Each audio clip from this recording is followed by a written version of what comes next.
कोई भी व्यक्ति बिना किसी सदन के सदस्य रहे 6 महीने तक मंत्री पद पर रह सकता है।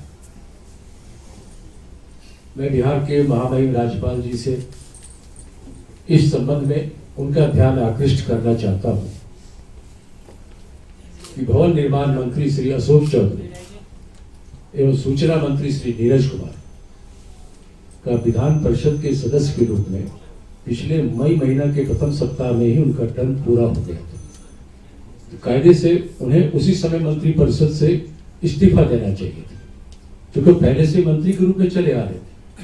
संविधान कहता है कि किसी बिना सदन के सदस्य को भी आप 6 महीने तक मंत्री रख सकते हैं, लेकिन इसमें भी ये फॉर्मूला को तोड़ा गया था। आज वो अवधि भी पूरी हो गई, जो सदस्यता समाप्त होने के बाद का भी 6 महीना था, वो भी पूरा हो गया है।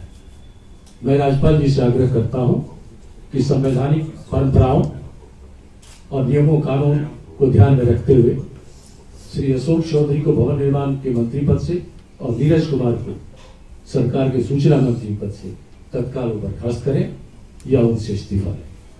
अब मैं श्री प्रमोद तिवारी जी से आग्रह करता हूं। क्षमा चाहूंगा कि बहुत सुबह आप सबको तकलीफ दे दी। थोड़ा मैं ऐड कर दूं भाई, मैं अभी जो संवैधानिक स्थिति बताई है, जो नई शपथ लेते हैं उन्हें 180 डेज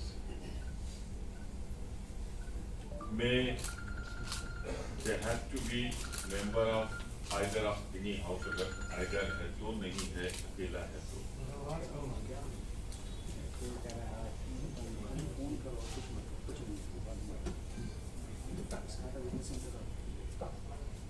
मैं दोहरा दे रहा हूँ, जो किसी सदन के सदस्य नहीं होते और शपथ ग्रहण करते हैं उन्हें 180 डेज, वो कभी 31 का कभी फरवरी जैसा मिलाकर 180 डेज के अंदर, जिसे हम पॉपुलरली कहते हैं 6 मंथ में किसी न किसी सदन का सदस्य बनना होता है। लेकिन अगर कोई मंत्रिपरिषद का सदस्य है और सदन का सदस्य है किसी का और उसका समाप्त होता है, तो मॉरली नैतिक रूप से, परंपरा के रूप से उसे तत्काल उसी दिन त्यागपत्र दे देना पड़ता है। इसका उदाहरण मैं दे रहा हूं, हमारे पूर्व राष्ट्रपति, पूर्व वित्त मंत्री आदरणीय प्रणब मुखर्जी जी का, कि वो नरसिंह राव सरकार में मंत्री थे, 6 महीने के अंदर चाहते तो दोबारा शपथ ले सकते थे। उनका त्यागपत्र उन्होंने देके नैतिकता निभाई। पर ये नैतिकता की बात तो बेकारी करना है इनसे, जो चुने जाए किसी के टिकट पर और दूसरे में चले जाए, तो उनसे क्या नैतिकता की बात करें। पर हाँ, उन्हें एक काम तो करना चाहिए था कि ये जो एक संवैधानिक मर्यादा और परंपरा है, इसका पालन करना चाहिए और उनसे ज्यादा पालन करना चाहिए महामहिम श्री राज्यपाल जी को और खुद नीतीश कुमार जी को। मैं आभार व्यक्त करना चाहता हूं आज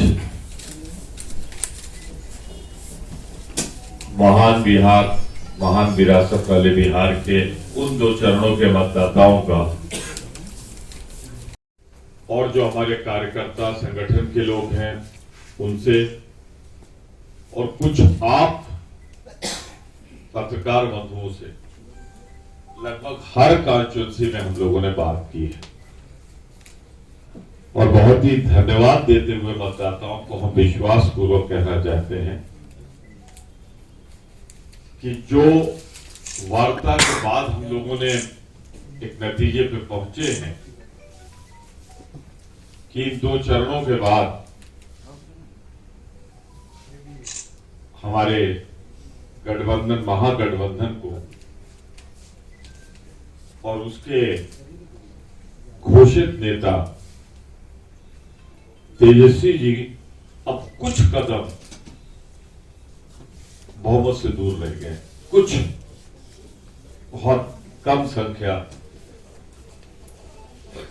दूर है वो। इसके लिए हम मतदाताओं के प्रति अपना हार्दिक आभार व्यक्त करते हैं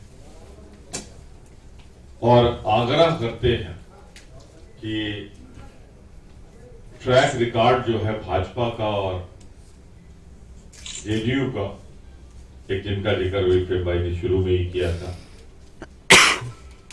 तो आने वाले थर्ड राउंड में जिनमें हम, आप लोग भी कह रहे हैं कि हम बेहतर करने जा रहे हैं, बहुत लोगों ने कहा है, तो वहां इतना प्रबल बहुमत दे दें कि ये आंकड़ा 2/3 पार कर। गोवा, मणिपुर, वो चाहे भी तो ये न कर पाए।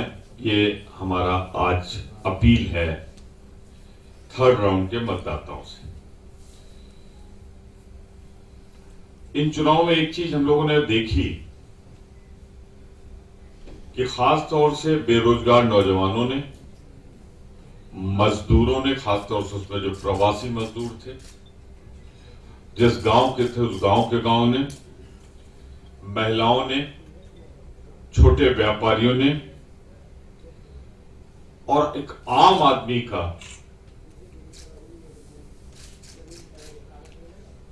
भरपूर समर्थन बदलाव के लिए मिला है।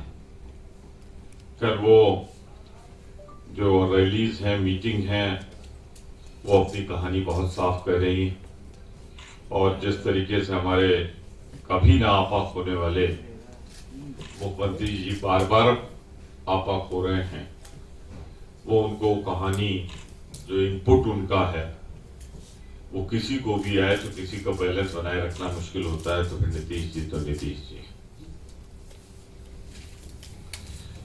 मैं पिछले 4 दशक से पहली बार 1980 में इलेक्ट हुआ था।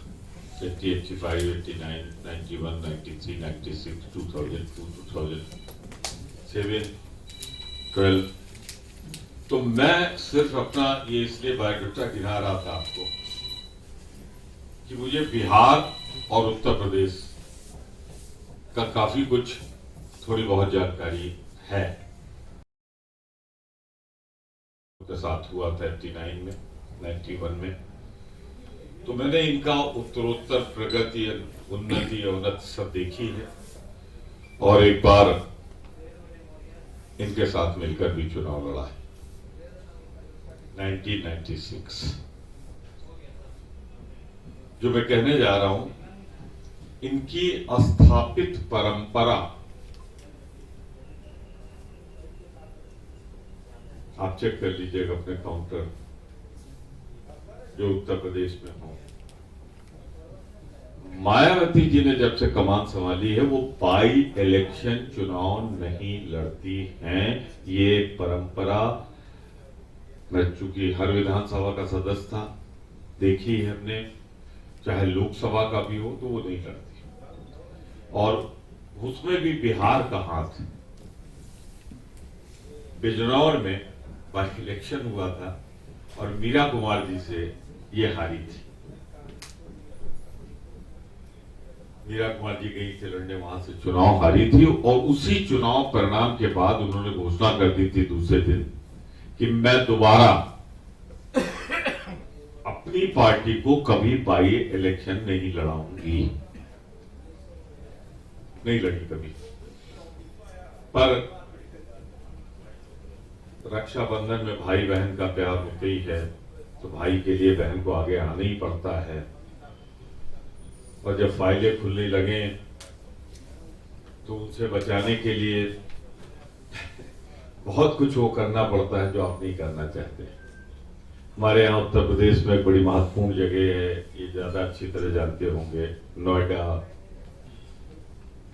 कुछ खदानें भी हैं हम लोगों के यहाँ, जमुना की। आपके यहाँ जमुना तो आती नहीं, गंगा में समाहित हो जाती है इलाहाबाद में, प्रयागराज में।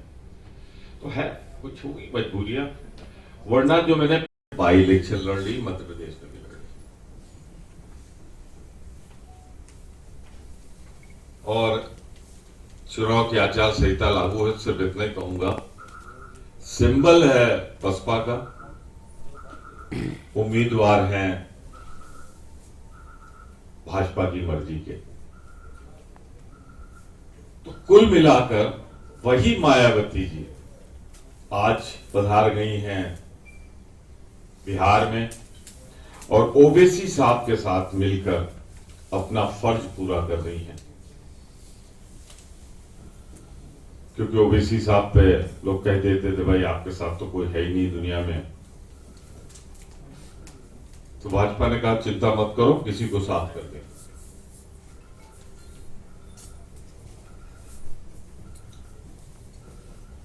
तो इसका साथ मैं चाहूंगा कि आप सब जो बात मैं कहने जा रहा हूं उस पर थोड़ा सा अगर मेहनत कर देंगे तो मेरी बात आपके सामने आप ही प्रूफ दे देंगे। अभी परसों मैं भी एयरपोर्ट जा रहा था हेलीकॉप्टर के लिए, वहीं से मिलता है तो गया, तो एक सज्जन भाजपा का पूरा ताना बाना पहने हुए, क्योंकि आजकल नेता लोग देखते हैं तो कुछ ऐसा दिखो कि पूरी तरह से दूर से ही दिख जाए, बताना ना पड़े, परिचय न देना पड़े, पहने हुए आए। उन्होंने मेरे पैर छुए, मैंने पूछा भैया कैसे, उन्होंने बताया कि साहब मैं जानता हूँ मेरा संबंध उत्तर प्रदेश से है। अभी बेचारे मुझसे बात ही कर रहे थे कि अरे ओवैसी साहब आ गए, ओवैसी साहब आ गए। और वो जो भाजपा के प्रोटोकॉल में है वो ओवैसी साहब का बोर्डिंग पास लेते ओवैसी साहब को देने चले गए। फिर लौट के आए, कल साहब वो देर हो रही थी उनको, तो यार समझ में नहीं आया। तो मैं आप सबसे हाथ जोड़ के आग्रह और अनुरोध करूंगा कि मेरे साथ जो इत्तेफाक हुआ है जरा थोड़ा प्रोब करिएगा आप लोग, तो कहानी भी समझ में आ जाएगी कि चुनाव लड़ नहीं रहे ओवैसी साहब और मायावती जी, वो लड़ाए जा रहे हैं।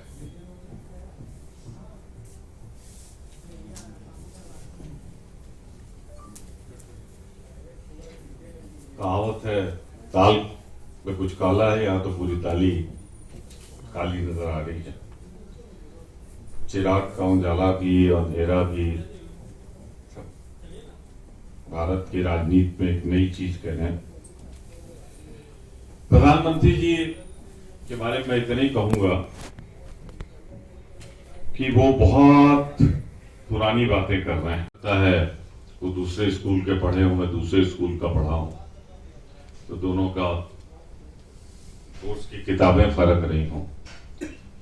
वैसे मैं बहुत गणित में अच्छा नहीं था, पर इतना तो मैं मानता हूं कि 15 बड़ा होता है और 5 छोटा होता है।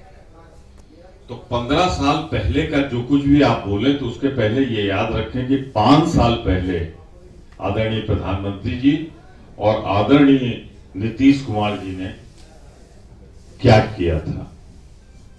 बड़े भाई छोटे भाई के रिश्ता नीतीश जी किसके साथ निभा रहे थे? 15 साल वाले के साथ। दोनों एक दूसरे के प्रशंसा के गीत गा रहे थे 5 साल पहले, और खुद मोदी जी नीतीश जी की प्रशंसा में 54-55 घोटाले तक तो गिनाए थे उन्होंने।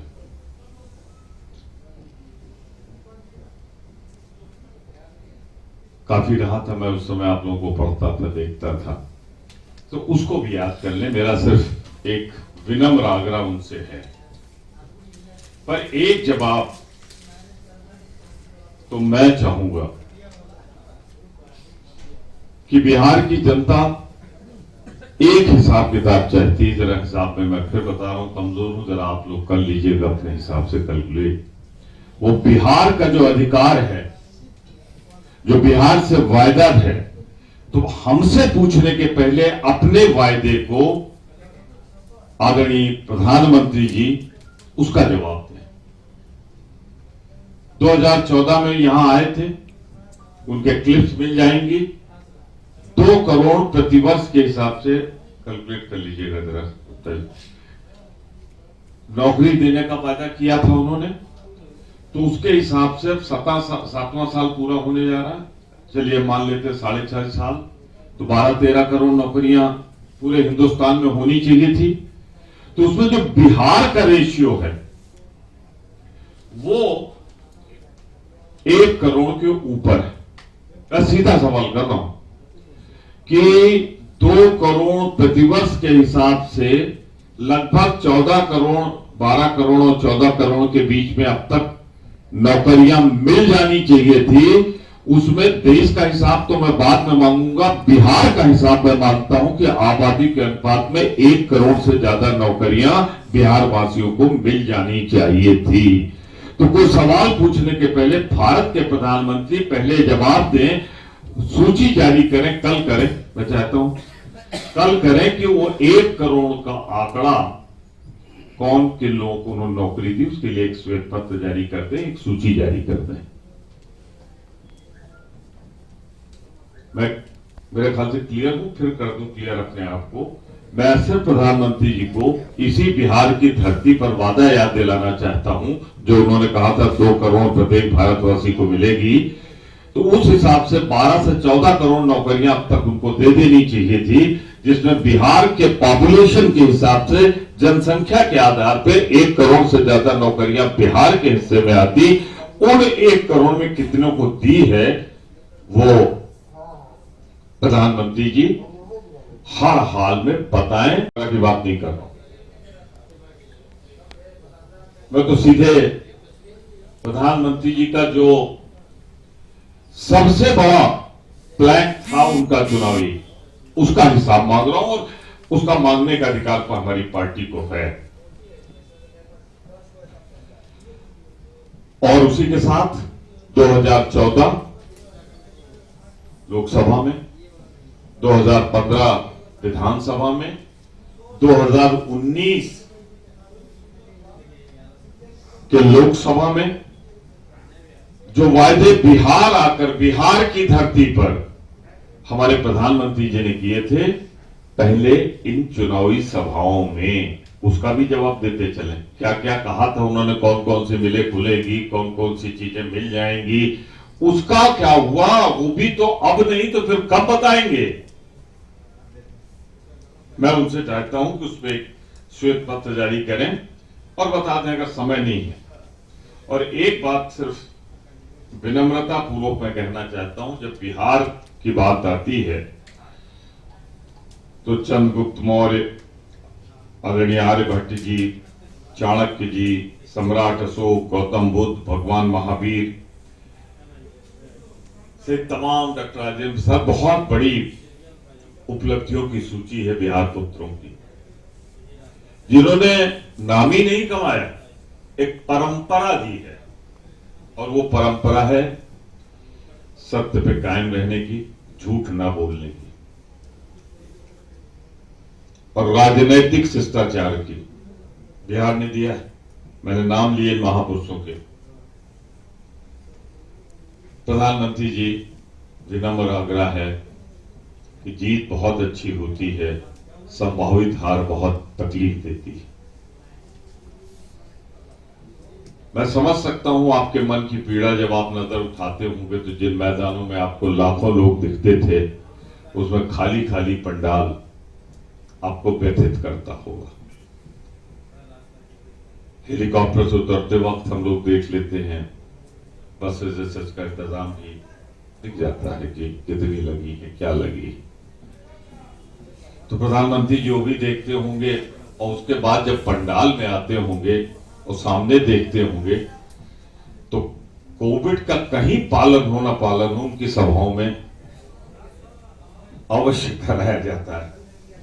उसके बाद भी अगर पंडाल न भरे तो भाषा पे कितना नियंत्रण रह जाएगा, ये तो बहुत संयम की जरूरत है। तो मैं सिर्फ इतना विनम्रता पूर्वक उनसे आग्रह करूंगा, आग्रह ही नहीं करूंगा, उनसे विनम्रता पूर्वक पूरी शक्ति के साथ कहूंगा, भाषा पे नियंत्रण रखिए।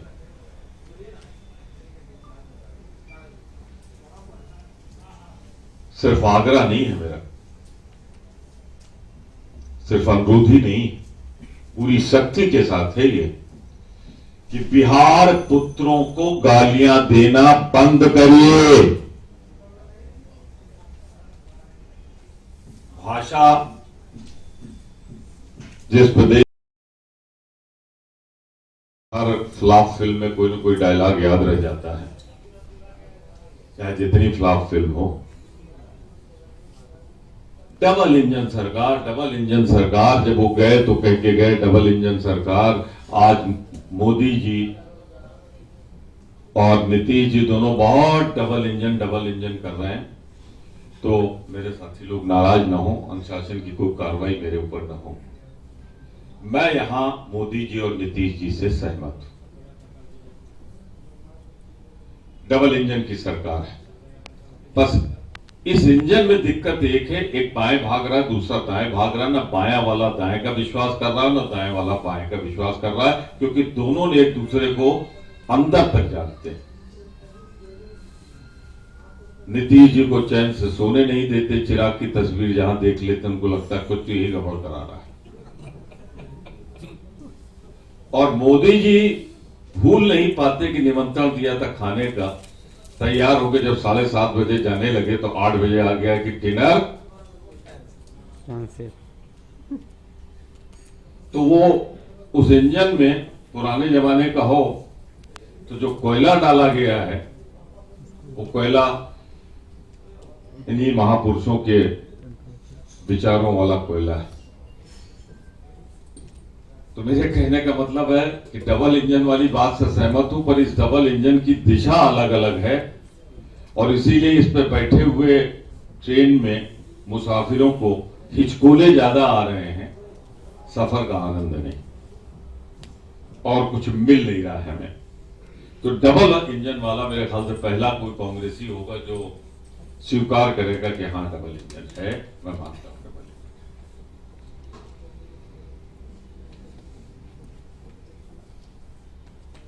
मैंने कहा मैं उत्तर प्रदेश से हूं, तो जब बिहार आने लगो दिल्ली से तो हरियाणा, पंजाब,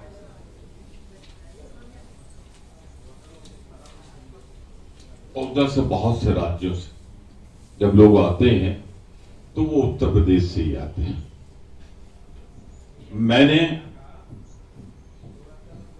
आदरणीय राहुल जी और प्रियंका जी के निर्देश पर जितना बन सका प्रबंध किया था। जो आने जाने वाले लोग हैं और काफी कुछ क्या कर सकते थे, उनको जो भूखे पेट थे, भूख से प्रभावित थे, थोड़ा सहायता, थोड़ी दूर खड़े, पैदल उनके छाले तो हम नहीं ठीक कर सकते थे, लेकिन शांति से बैठने की जगह अगर रुकना चाहे तो पंडाल लगवा दिए थे। कुछ हो ही सबके सपना साकार, मिली हर युवा के रोजगार, वंचित रहे न कोनो बच्चा, शिक्षा जन्म सिद्ध अधिकार, राज के सारा नीति के बस भक्तियों के साथ, बोले बिहार महागठबंधन सरकार, बोले बिहार महागठबंधन सरकार। कांग्रेस महागठबंधन को वोट दें।